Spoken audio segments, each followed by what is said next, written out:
Ladies and gentlemen, good day and welcome to the Persistent Systems earnings conference call for the first quarter of FY22 ended June 30th, 2021.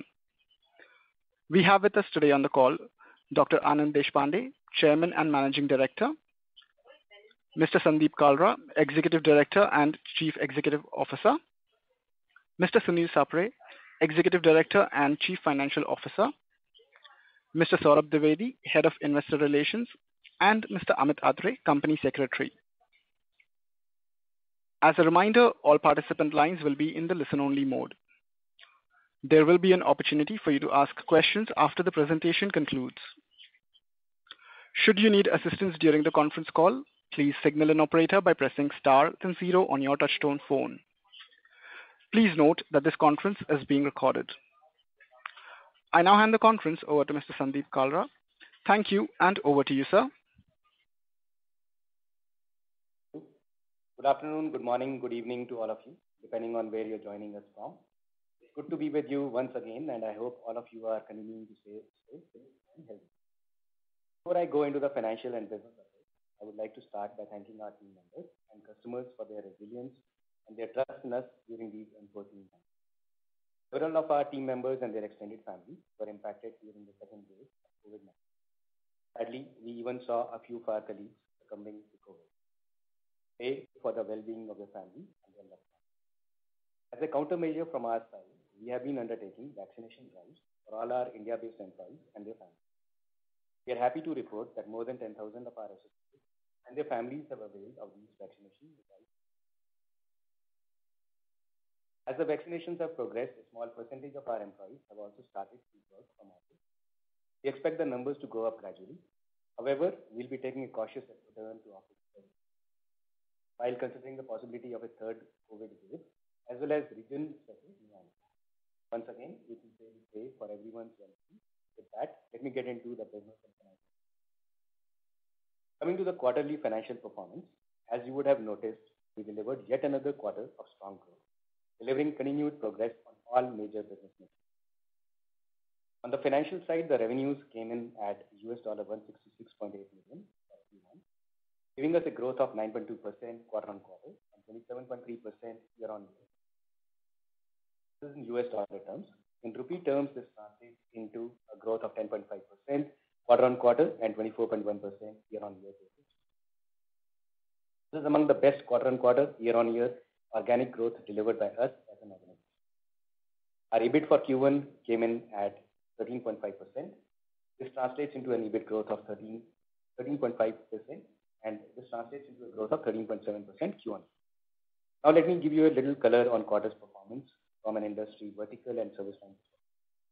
Quarter's growth was broad-based and was led by healthcare and BFSI industry verticals.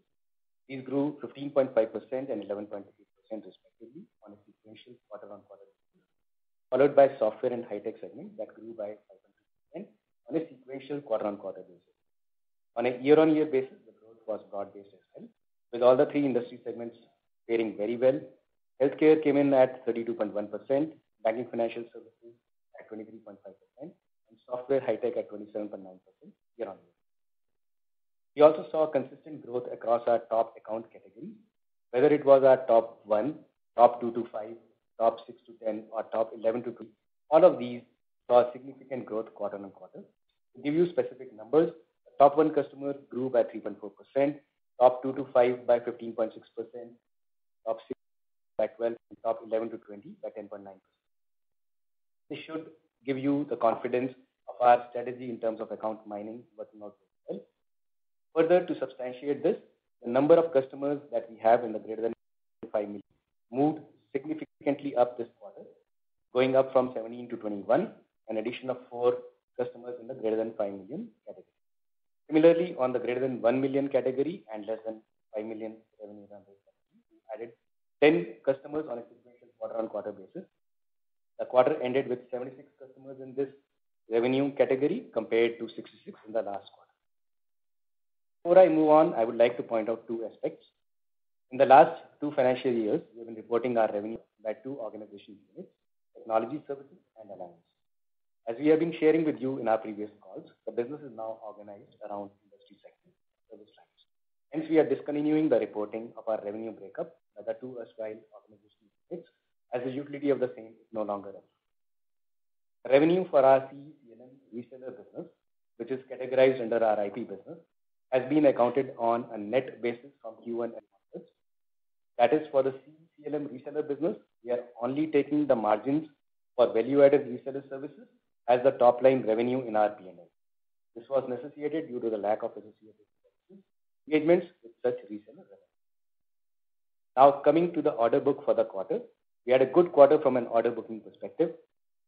The total contract value for the quarter came in at $244.8 million. The annual contract value of this is the order of $188.8 million.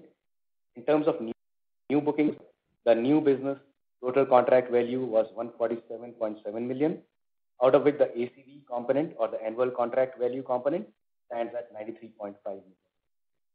Just to refresh everyone's memory, the TCV, ACV numbers that I just spoke about include all bookings, small and large, renewals, as well as new bookings across existing and newer customers. Coming on to the employee numbers. We had yet another quarter of significant addition in our team count. We brought in 1224 new colleagues, bringing our total colleague base or employee base to 14,904 at the end of June 2021. The attrition for quarter came in at 16.6% compared to 11.7% in Q4 on a trailing 12-month basis. As you would have seen, attrition has been increasing across the industry given the shortage of digital skills in the industry and the ongoing upsurge in demand. This is definitely a focus area for us as a management team. We have taken many proactive measures with an aim to bring this under control. The measures include increased engagement levels with our employees, flexible working hours to help work-life integration, increase in fresh grad intake, upskilling of our existing employees, and helping our people with long-term career development and planning with active learning and development interventions. As you may be aware, we had undertaken salary increases in November 2020 for the last financial year's cycle, much ahead of our other peers. For FY22, we have reverted to our normal wage hike cycle in July. We continue to strengthen our leadership. Suresh Prabhu joined us as the Chief Delivery Officer for Industry Verticals. Suresh comes in with a strong experience across multiple product organizations. Suresh's experience should help us further enhance our digital engineering expertise. We also continue to strengthen our team with addition across sales, delivery, and enabling functions. These additions to our team would help us strengthen our muscle as we move with conviction towards our big by 2020. Coming to the M&A front, the integration of CAPIOT has progressed well, and we continue to see quarter-on-quarter growth in our integration practices. We acquired the IP and business assets of Sureline during Q1. The IP and the team of Sureline has augmented our capabilities in cloud migration and modernization services. Continue to scout for potential targets in our focus areas and hope to give you an update on this in the coming quarter. Moving on to ESG. As shared with you in our previous analyst call, we have now appointed an ESG consultant to define the ESG roadmap for the company and start measuring ourselves against standard ESG standards. By the end of FY 2022, we will come up with a comprehensive report on our ESG roadmap and the status of our current initiatives against the program. Now I'll turn the call to our CFO, Sunil Sapre, to give a detailed color on the quarterly financials and related matters. I'll come back after Sunil's comments to give you some more details on the key client wins for the quarter and awards and other recognitions the quarter gone by. Over to you, Sunil. Yeah, thank you, Sandeep, and good evening to all. I hope you're all safe and keeping well. So Sandeep has given very much about the business. Let me give you some more financial details for the quarter ended June 30th, 2021. So revenue for the quarter at $166.82 million, registered QOQ growth of 9.2% and YOY growth of 27.3%. And you will recall that in the year of the pandemic, when the pandemic outbreak happened, in the first quarter of last year, we have also had a growth. So this is a significant improvement in year-on-year growth that we have seen. The revenue in INR terms was 12299 million, reflecting growth of 10.5% QOQ and 24.1%. As regards industry verticals, BFSI grew at by 11.8% quarter-on-quarter, healthcare by 15.5% Q2, and technology companies by 5.2%. Coming to linear revenue, offshore linear revenue grew by 10.7%, primarily on account of volume growth of 8.6%, while billing rate grew by 2%. The on-site linear revenue grew by 12.9%, comprising of volume growth of 10.2% and increase in billing rate by 2.4%. With continuing efforts on improving the level of engagement with customers, you would observe that the number of customers in greater than 5 million category went up from 17 to 21, and in 1 to 5 million category went up from 66 to 76. As you are all aware, this quarter has visa expenses on H-1B visas. The impact of this cost on the margin was 50 basis points. Given the increased demand for talent in the market, the attrition during the quarter went up to 16.6%. We continued the hiring momentum during the quarter, adding 1,224 to the net headcount addition. This is on the back of the 2 quarters gone by in the earlier year, where, if you remember, we added 1,618 employees in Q3 and 1,242 in Q4 of last year. The gross margin stood at 33.5% as against 33.8% in the previous quarter, largely because of the one-time seasonal expense on visa filing. Yes, S&M expenses were in line. As regards G&A expenses, there was an impairment in one of our investment in startups. The impact of this on the margin was 60 basis points. There was also an increase in recruitment expenses on the back of continued hiring and some leadership hires. Collections from customers against some receivables that we had provided for earlier resulted in reversal of doubtful debt provision, whereas the total spend on donation towards COVID was slightly higher than the previous quarter. So these 2 items in some sense offset each other. Overall, SGA was at 17.2% as against 17%. The EBITDA came in at 16.4% as against 16.9% in the previous quarter. You will observe that these 2 one-time or one seasonal item in form of visa costs and the other in terms of the impairment are the 2 main reasons. Otherwise, most of the items were in line. Depreciation and amortization accounted for 2.8% against 3.8% in the previous quarter. As you will recall, we had mentioned about one of the products that had completed amortization in the last quarter. With that, EBIT was at 13.5% as against 13.2% in the previous quarter. Treasury income for the quarter was rupees 256 million against 211 million in the last quarter. Forex gain was rupees 109 million against 174 million rupees in the previous quarter. With that, the profit before tax was rupees 2031 million at 16.5% against 16.6% in the previous quarter. The effective tax rate for the quarter was 25.5%, same as in the previous quarter. And with that, PAT for the quarter was rupees 1512 million at 12.3% of revenue as against 1378 million in the previous quarter at 12.4% of revenue.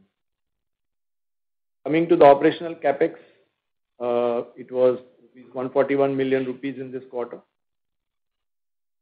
The cash on books at rupees 19955 million as at 30th June compared to 19831 million as at 31st March. As you would be aware, quarter happens to be a quarter of payout of the annual bonuses and thus trends lower in terms of net cash added during the quarter. As Sandeep mentioned, we also had a small acquisition related payout during this quarter. As the collections continued to be very good, the DSO came in at 54 days as against 55 days in the previous quarter. Forward contracts outstanding as at 30th June was $140 million, an average rate of 7.78 rupees. Thank you all, and I hand it back to Sandeep. Thank you, Sunil. Now to give you a color on the key client wins from the quarter. Our press release for the quarterly result carries a number of wins, and I'll just highlight a few. The banking, financial services, and insurance segment, we were chosen as a partner to co-engineer our next generation microservice platform and to manage the legacy products by a leading US state and local government solutions provider. This is roughly a 5-year deal with a provider to pretty much take the legacy products to the next generation and also accelerate the product roadmap. The next win that we saw in banking financial services was with one of the largest banks in the US, where we were chosen as a partner to transform wholesale and commercial lending operations through consolidation of multiple legacy systems of record. In healthcare life sciences, we were chosen to manage the Salesforce roadmap, implementation, and provide managed services to support proprietary inventory management platform moving to Salesforce for a large US-based pharmaceutical company. We were chosen by a large US-based global retail pharmacy company to implement and modernize cloud-based security utilizing Microsoft Azure. In the software and high-tech and emerging technologies, we won a multi-year, multi-million-dollar deal involving the implementation of Salesforce platform to drive business growth, improve customer experience, and unify business processes for an education travel organization. For a leading player in gaming products and services, we were chosen to provide re-architecting, re-engineering, and modernization services for gaming systems. This is again a multi-year, multi-million-dollar. Now moving on to the awards and recognitions for the quarter. Q1 saw us get continued recognition from multiple industry-leading analyst firms and associations. Mention a few. For the 5th consecutive quarter, we were named a top 15 sourcing standout for managed services in Q1 Global ISG Index in Booming 15. ISG also named Persistent a rising star for digital transformation in 2020 ISG Provider Lens for healthcare digital services for the US. We were named a star performer in Everest Software Product Engineering Services Peak Matrix Assessment for 2020. Moving on to the partner ecosystem. We continue to invest in deepening our collaboration with IBM to accelerate hybrid cloud adoption in the enterprise. Under this collaboration, we'll continue to invest in IBM technology that helps its customers adopt hybrid cloud architectures with Red Hat OpenShift, industry-specific clouds, and advanced security practices. During the quarter, we also became a key development, support, and deployment partner across the IBM automation portfolio, including IBM Cloud Pak for business automation, robotic process automation, and other network automation solutions. More details on these partner activities are available in our earnings review and on our website. In summary, we delivered well in Q1. We're seeing a good traction for our services in the markets we serve, and we are confident of growth journey going ahead. With this, I would like to conclude our prepared comments. I would like to request the operator to open the floor for questions. Operator, please go ahead. Thank you very much, sir. Ladies and gentlemen, we will now begin the question and answer session. Anyone who wishes to ask a question may press star and 1 on their touchtone telephone. If you wish to remove yourself from the question queue, you may press star and 2. Participants on the webcast can use the chat box option appearing at the bottom of their screens to submit their questions to the management. Ladies and gentlemen, we will wait for a moment while the question queue assembles.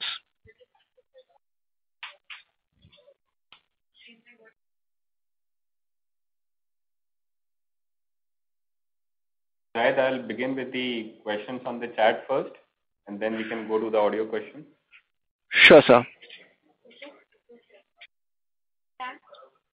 So Sandeep and Sunil, the first question that we have got on the chat forum is, could you give a number on what level of growth has the acquisition of Capiot enabled in this quarter? Also, do you expect to margins going forward? Sorry, I'll take that question and I'll have Sunil answer that other margin question. And can you tell us who asked the question so we can? So yeah, the question came from Janil Jain from Omkara Capital.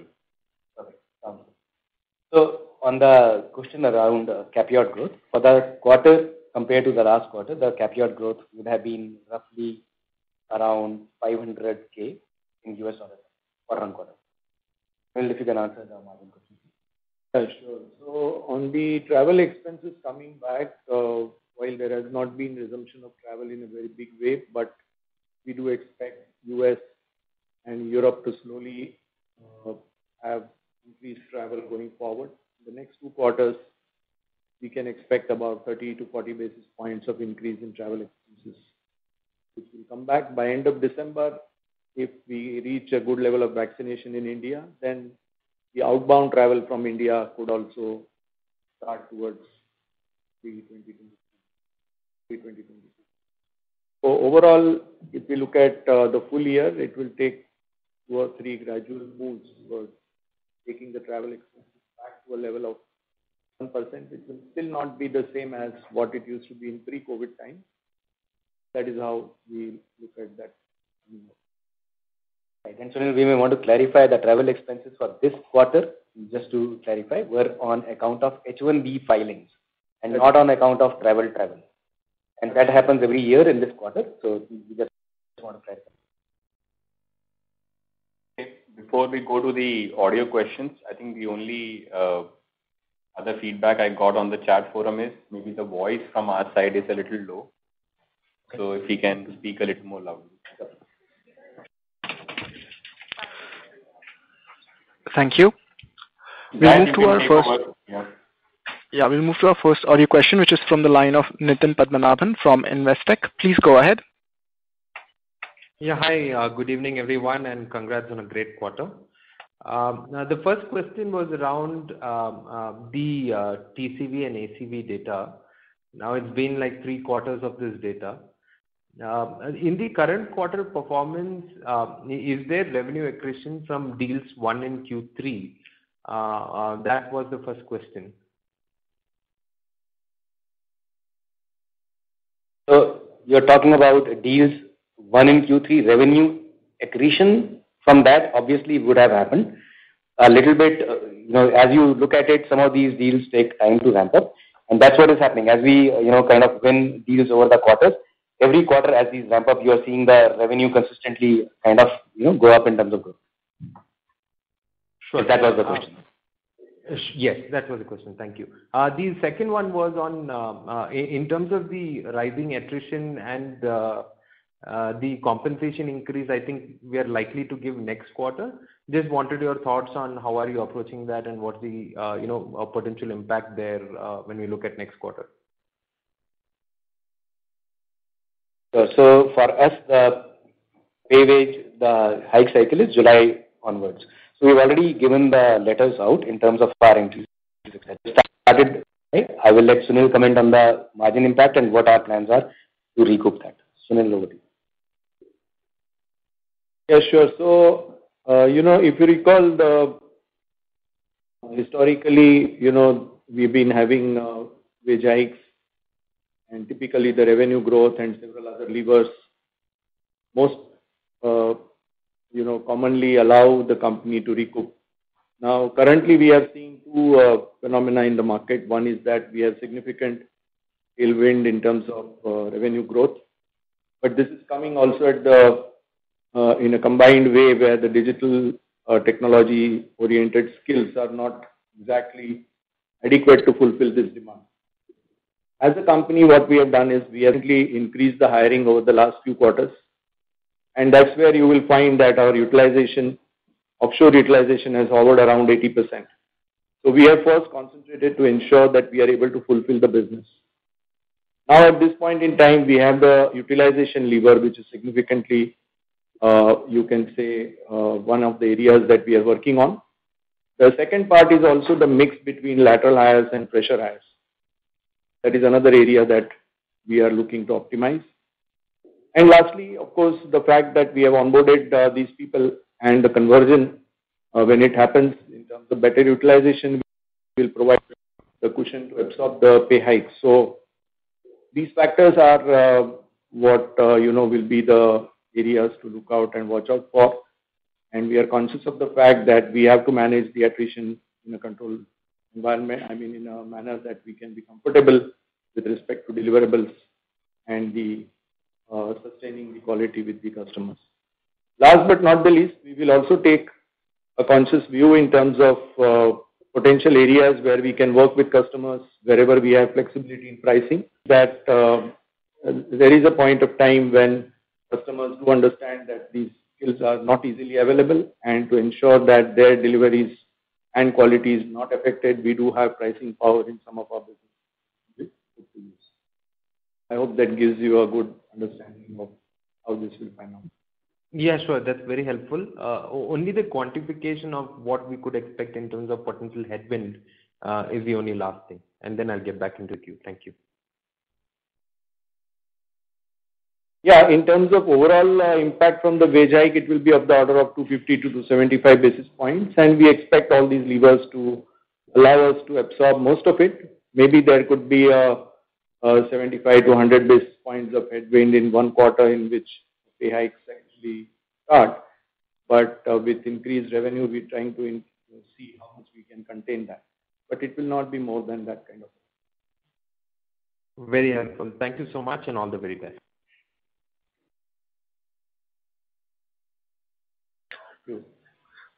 Thank you very much. Next question is from the line of Vimal Goyal from Union Asset Management. Please go ahead. Yes, thank you for the opportunity. And firstly, congratulations to the team. Splendid results. I have two questions. The first one is on attrition. So you mentioned that FY21 really saw industry-leading wage hikes being rolled out by the company. And despite that, the attrition, while it has been a phenomena for the industry as a whole, but our attrition, sequential increase in attrition seems to be a tad higher as compared to what some of the peers that have reported numbers. So if you could just give your comment there. The second bit is on your subcontracting cost. So currently, our subcontracting costs are at 14.7% of sales. This is probably the highest in the industry currently. What is your sense? I mean, how does our business particularly need such high levels of subcontracting? If so, what would be the sustainable level for subcontractors going forward? And along with the margin levers that you just mentioned, could lower subcontracting cost be another lever that we should count? Thank you. That's all from my side. All the best. I'll take the attrition part, and I'll have Sunil talk about the subcontracting cost. So on the attrition side, you have to look at companies in the context of the areas they work in. So if you look at Persistent, we have always been on the cutting edge of technology. We are the leaders in digital engineering, and hence, the kind of skill sets that we have in the company, whether it is doing, custom products for technology companies or doing digital engineering enabled programs in cloud, data, Salesforce, etc., we are on the cutting edge. And those are the skill sets that are the hottest in demand in this, post, or if I can say, post-pandemic times.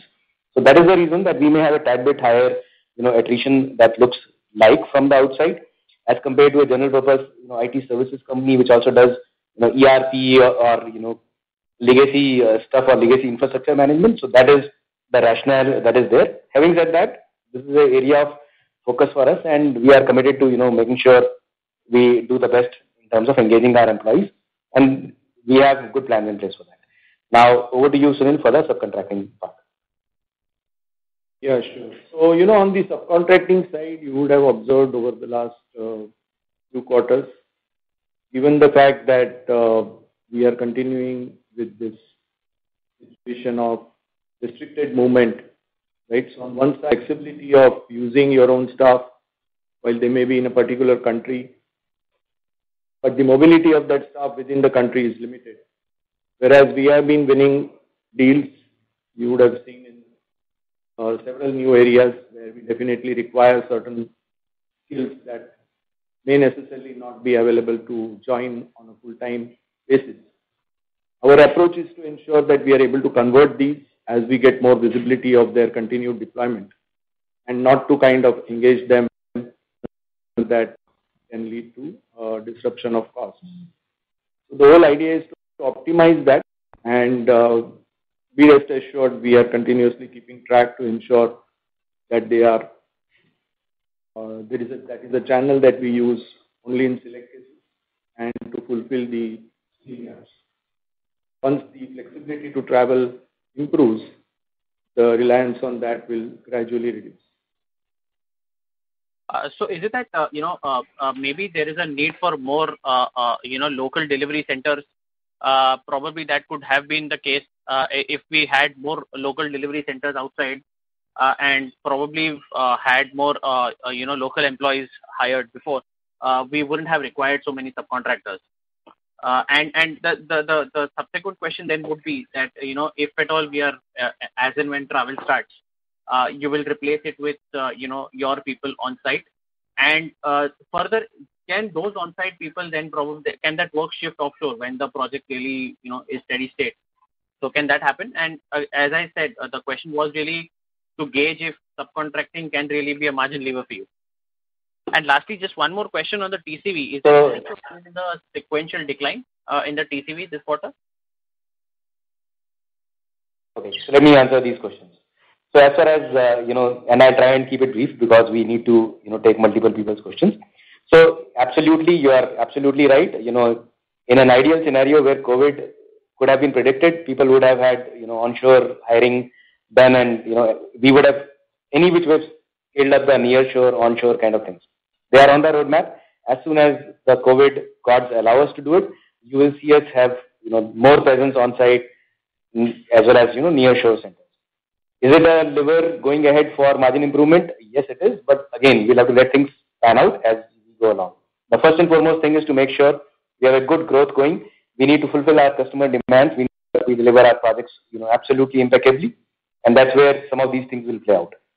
So that is first thing. And in terms of TCV, look, a company that does, today we announced, let's say $166.8 million, roughly $167 million. We're talking of TCV of 245. And last quarter also, the TCV was roughly in the same range. So I think it's a fairly healthy thing. As a management team, we are fairly comfortable with this. Some quarters will be higher. 2 quarters back, it was higher than this. Some quarters will be at this level. Some quarters will be at a lower level. Look at it from an annual perspective and look at what we have delivered on a sequential quarterly or sequential year-on-year basis. All of these point out towards a healthy trend. And we are coming with the TCVs where they are. And we will try our best to do more. Great, sir. Congratulations Hopefully once that again and all the best. All the best, sir. Thank you. Thank you. Thank you. Ladies and gentlemen, in order to ensure that the management is able to address queries from all of the participants, please restrict your questions to one per participant. Time permitting, you may return to the queue for your follow-up questions. The next question is from the line of Sandeep Shah from Equirus Securities. Please go ahead. Yeah, thanks for the opportunity and congratulations on once again a great quarter as a whole.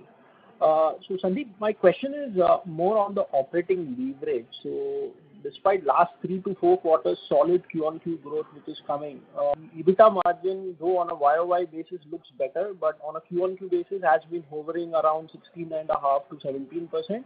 And one obvious reason is the increased supply side issue. So in this scenario, how do you tackle this supply side issue in terms of business perspective? A, in terms of pricing negotiation with the client, because you are also saying the attrition is going up because of the hot talent. And B, in terms of any restructuring of your low margin business units, if you can throw some light besides the other margin levers which the CFO has spoken about. Sure. So as far as pricing negotiation is concerned, I would say it's a collaborative thing with our customers. A number of our customers have been with us for years, and even the newer customers understand the market dynamics. And so we are in discussions with many of those on seeing when the contracts, anniversary periods come, how we can, work with them to bring in the COLA at the right levels, etc. That gives us the cushion to be able to, retain the talent and do the right things. And in some places, we are looking at other ways and means of doing special bonuses along with the customers as well. So that's as far as price negotiations. So all of that is on the table. And the other part about low margin businesses, at any point in time, we are, having an eye on the low margin businesses. And we are continuing to rationalize some of that. If there are more hires we need to take, absolutely do that. We have brought good tailwind behind us. We have a good growth momentum. And so decisions, small or large, on low margin businesses, rest assured we have an eye on the ball. Balance, if we take those decisions, we'll announce with time. Okay. Okay.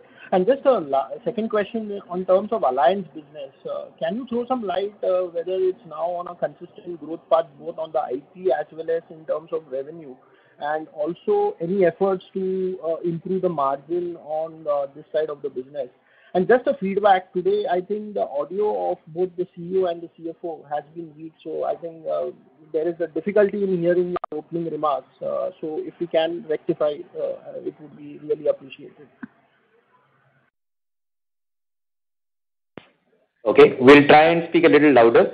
Let us know if this is any better, Sandeep. Is this any better for you? Yeah. It's better. I think in the opening remarks it was really bad, and it has improved thereafter. Yeah. Okay, sounds good. If we have time towards the end of the call and we are able to complete the questions, we'll try and do that. And otherwise, in the recorded version, we'll make sure that it is corrected. So, let's go back to the alliance business. Your question was on the growth in the alliance business. Yes, so alliance business is definitely seeing some amount of growth. If you look at our top one customer, the sequential part is the alliance business. So you can pretty much relate to it. The top one business grew by 3.4%, sequentially. So from that perspective, you should be able to gather between that and the fact sheet that we have all the details about that. Now, in terms of margins, etc. as well, as I said, we have an eye on the ball in terms of which are the businesses where the margins can be improved, and part of the thing is those are being implemented, and that is where, despite the one-time, things that we talked about, the impairment that we talked about, the basis points because of the H1B filings we talked about, we still were able to come in at about 16.3, 16.4, right? And if you add back those things, we are actually higher than the 17, whatever was there last quarter. So from that perspective, we have an eye on various parts of the business, and we will keep continuously, looking at what we can optimize. Okay. And last question, if I can squeeze, Sandeep, sorry to interrupt, Mr. Shah. Mr. Shah, sorry to interrupt, but maybe please request you to return to the queue for your follow-up question, as we have several participants in the queue waiting for their turn. Yeah, no issue. Thanks. Thank you. Thank you very much, sir. The next question is from the line of Manik Taneja from JM Financial. Please go ahead. Hi, thank you for the opportunity and congratulations for a very solid performance. I'm just trying to prod you a little bit further on the revenue productivity trends. We've seen about 2 to 2.5% sequential increase here. Do you think that the tight labor market drives an opportunity to press customers for higher pricing, especially because of the tight supply side environment? That's question number one. The second thing is that if you could help us understand the number of freshers hired in the quarter, the plan for the year, and given the fact that historically the industry used to complain about the quality of fresher talent, and currently most of the industry peers are talking about increased fresher intake. Do you think that problem rears up, starts showing up once again after a certain amount of time? Thank you. Okay, so let me go back to the first question first. So the first question, if I got it right, is you were asking about typically the increase would be in the 2 to 2.5% range in terms of the price increase on a yearly basis. In this situation, do we have the ability to go higher? So in some cases, yes, but we have to be cautious of the competitive market that we play in. So while we definitely believe we have the pricing power in some of the customers, in a number of larger customers we play in a competitive environment as well. So wherever we have the ability to play competitively and do more, we will do more. Otherwise, it may be in this range and so on. So that is as far as that is concerned. In terms of fresher hires, we had roughly about 400 freshers in this quarter.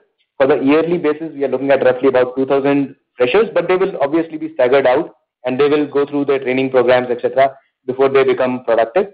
A typical training program may last between 4 to 6 months, depending on the technology that they are in. So that is the high-level answer to your question. Thank you.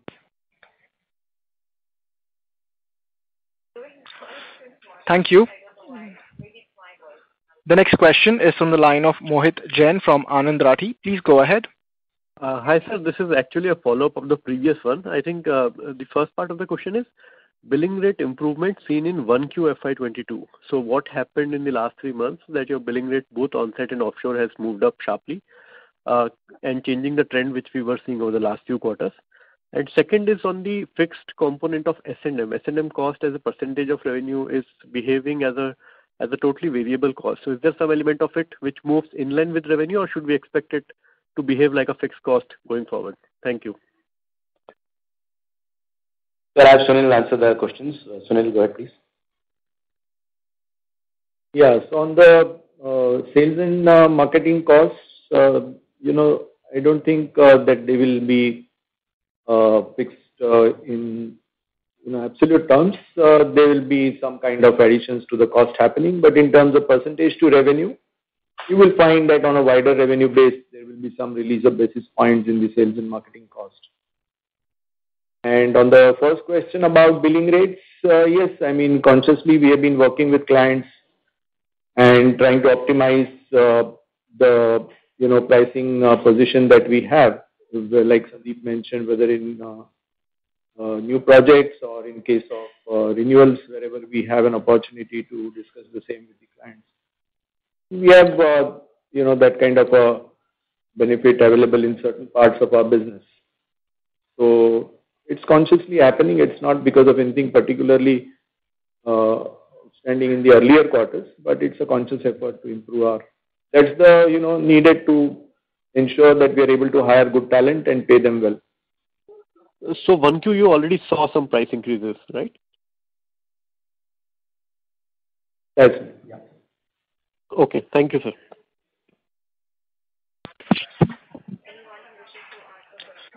Thank you.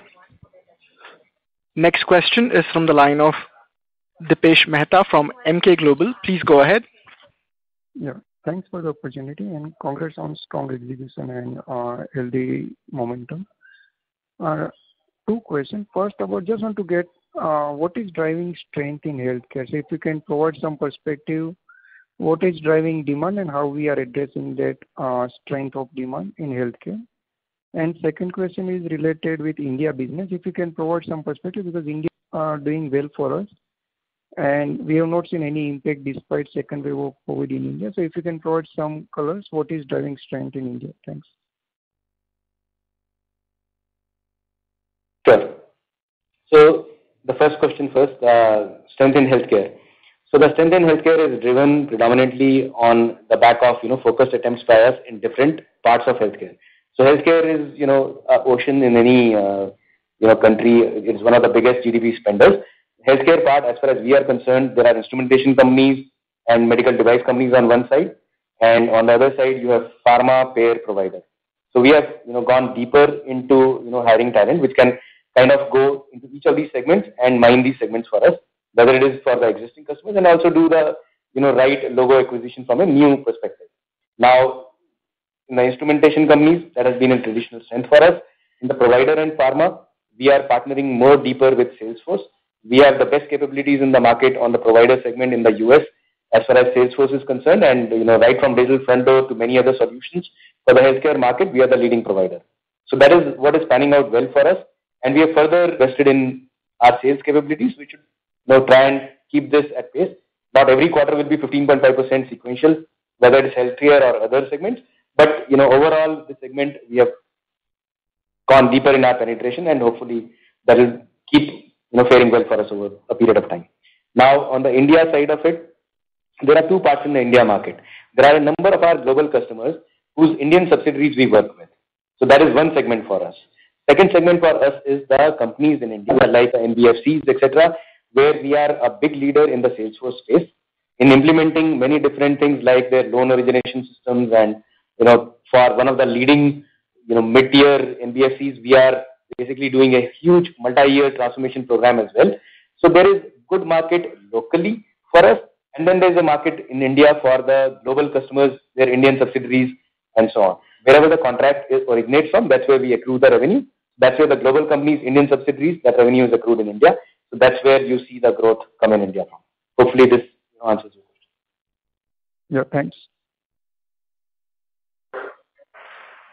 Thank you. Thank you. Next question is from the line of Girish Pai from Nirmal Bang. Please go ahead. Thank you for the opportunity. I have a question for Sandeep and one for Sunil. Sandeep, your digital engineering stems from your OSPD capability, which is your legacy capability. But what is your right to win in the enterprise modernization market, especially against incumbents who are fairly strong out there? On what basis are you winning those deals, and is this sustainable? Sure. So let me answer that first, and then you can have the second question for Sunil. So Girish, if you look at it, what is the digital engineering side of it, and why is that giving us a seat on the table in the enterprise side? Today, if you look at it, everyone in the enterprise side, if you go to a large credit card company or a credit card issuer, they want to feel like a software product company. You go to a ATM company, they want to have software solutions outside of the ATM as well. You go to any company, everyone is looking at products and platforms, whether you are a enterprise in the banking financial services space or healthcare or any others, right? And everyone is talking about agile development. Everyone is talking about going more digital. Who has the more skills in that? Is it the legacy providers, or is it providers like ourselves who have been doing this for the last 30 years? We were entrenched in the product segment, and that is the skills that are today relevant for enterprise modernization.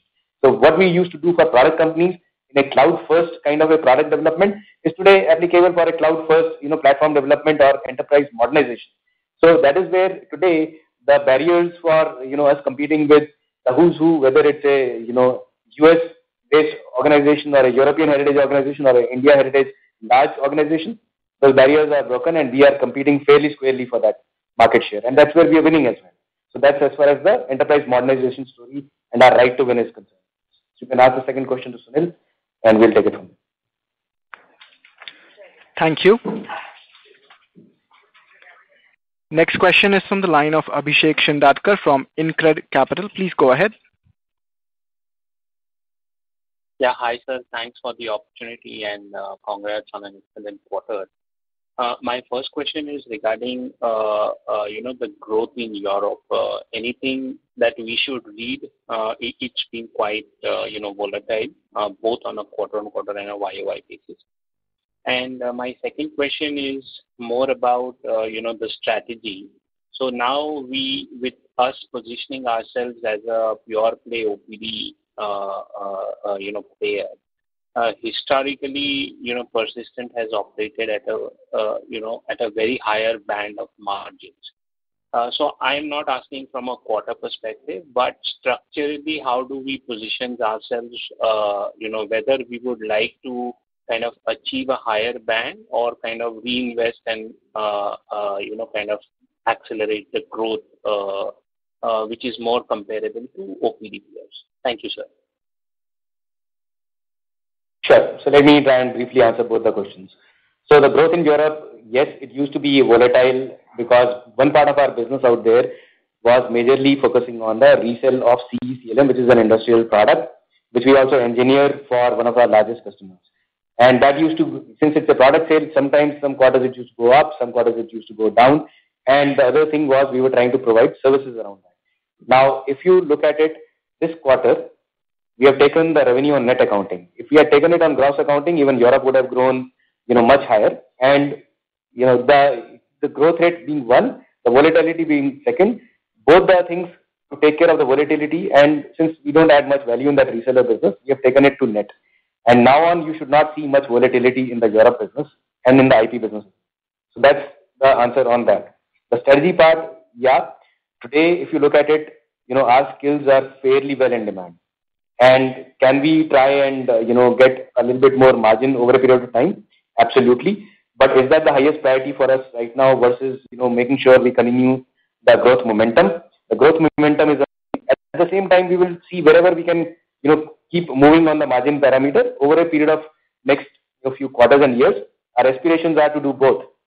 Pretty good growth and also increase the margins. But that will take time. And growth is priority for us as of this point in time. Hopefully that answers both your questions. Yes, sir. Thank you for taking my question. And just a small one for Sunil, sir.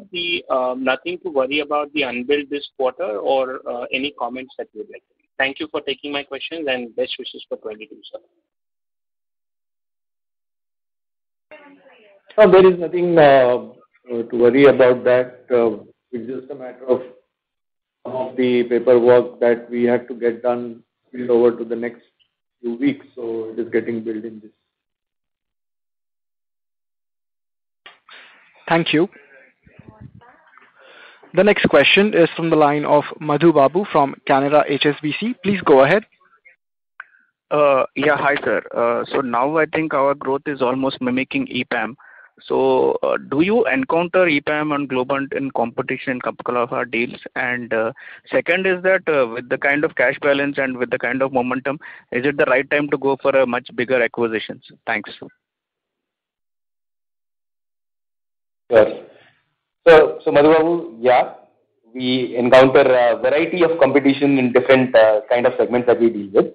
In some segments, we do compete with our, the names that you mentioned, the EPAMs and Globants of this world. And in some segments, we compete with other people. And our growth rates, as you rightly said, they are inching up. And hopefully it bodes well for us for the long run. Now, the second part of your question was around acquisitions.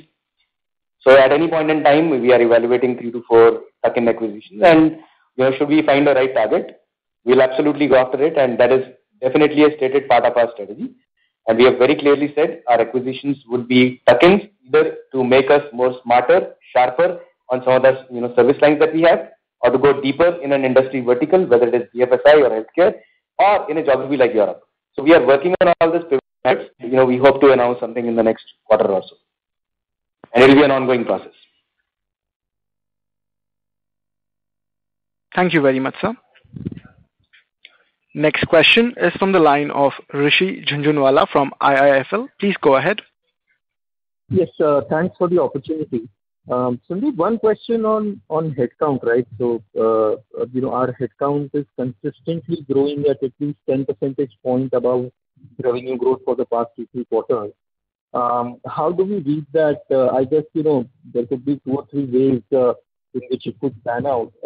Either revenue growth catches up with headcount growth, or you will cool off, hiring over the next few quarters.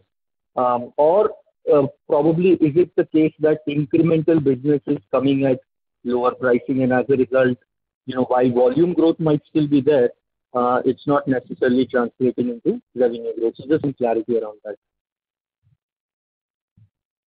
Right. So overall, the headcount will continue to increase because a number of our businesses, obviously are dependent on our ability to, staff them and scale them over a period of time. So a good amount of that is linearly dependent on the headcount. I would tend to the headcount increasing as yield decreasing or, cooling off and so on. At least for the next few quarters, we believe the headcount, this pressure will still be on, and we can do with more. More is less here as of this point in time. And if you look at the realizations, etc., we are comfortable, and we talked about, hopefully trying to increase it. Hopefully that answers. If I missed something, please let me know. No, that's fine. And just quickly, thank you. Hello. Hello. Go ahead, please. Yeah. So, Go ahead, please. Yeah. So this quarter's growth, right? I mean, clearly it is one of the best quarters for you.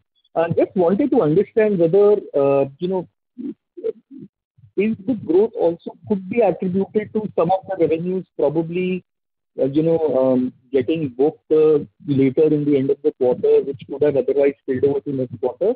Or do we expect the momentum to continue in the next quarter, given that it's generally seasonally fairly strong, even though, of course, not similar kind of growth, but it will remain healthy? So the bookings, etc., that we have done, if you look at the booking sequentially on quarter-on-quarter basis, that should give you the confidence of the growth continuing. I'll not put a percentage there, but at the end of the quarter phenomena, there's no one-time IP license, etc., that we sold.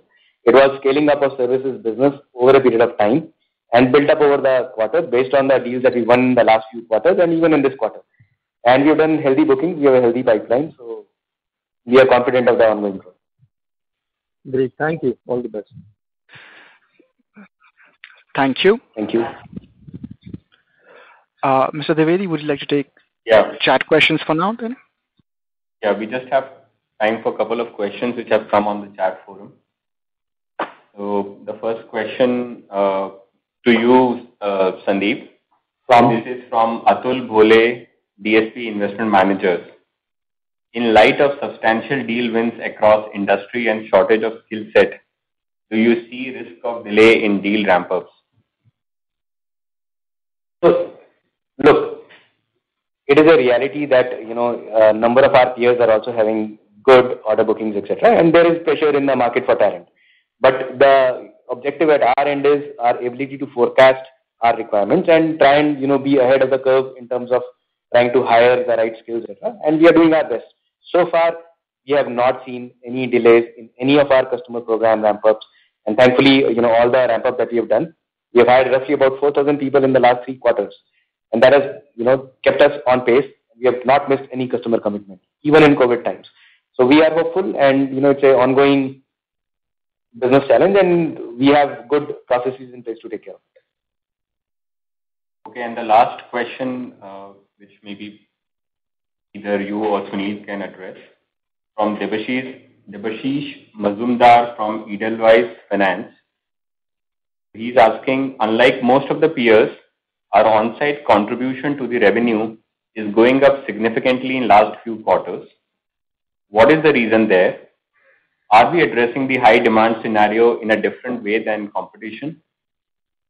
And in the previous high demand cycle between 2010 and 16, Persistent used to operate at 16 to 18% EBIT margin bracket.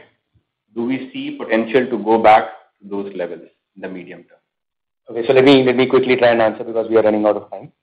So as far as we are concerned, look, when we talk of digital transformation related projects, there's an upfront, good amount of interaction that's required with the customers.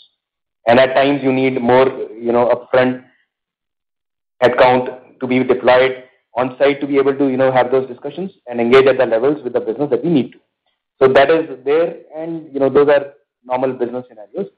So I don't think that's a thing to worry about. As far as the margins are concerned, as we have said, we've got a good growth going. Growth with the right balance of margins is what we are looking at. We are not looking at, squeezing EBITDA out of every, thing that we can. Businesses can be done differently. We are confident with our growth and our right balance of EBITDA. So with that, I think we should stop here. So once again, we'd like to thank our 15,000 team members, our customers and our partners for their, unflinching support in this, COVID times as well. We have been on a good growth journey for last many quarters. We are bullish on our prospects for the future. We appreciate your spending time with us on the call today and look forward to connecting with you again in 3 months, hopefully with a positive update on an ongoing basis. Please stay safe, stay healthy. Thank you. Thank you very much, management. Ladies and gentlemen, on behalf of Persistent Systems Limited, that concludes today's conference. Thank you for joining us, and you may now disconnect your lines.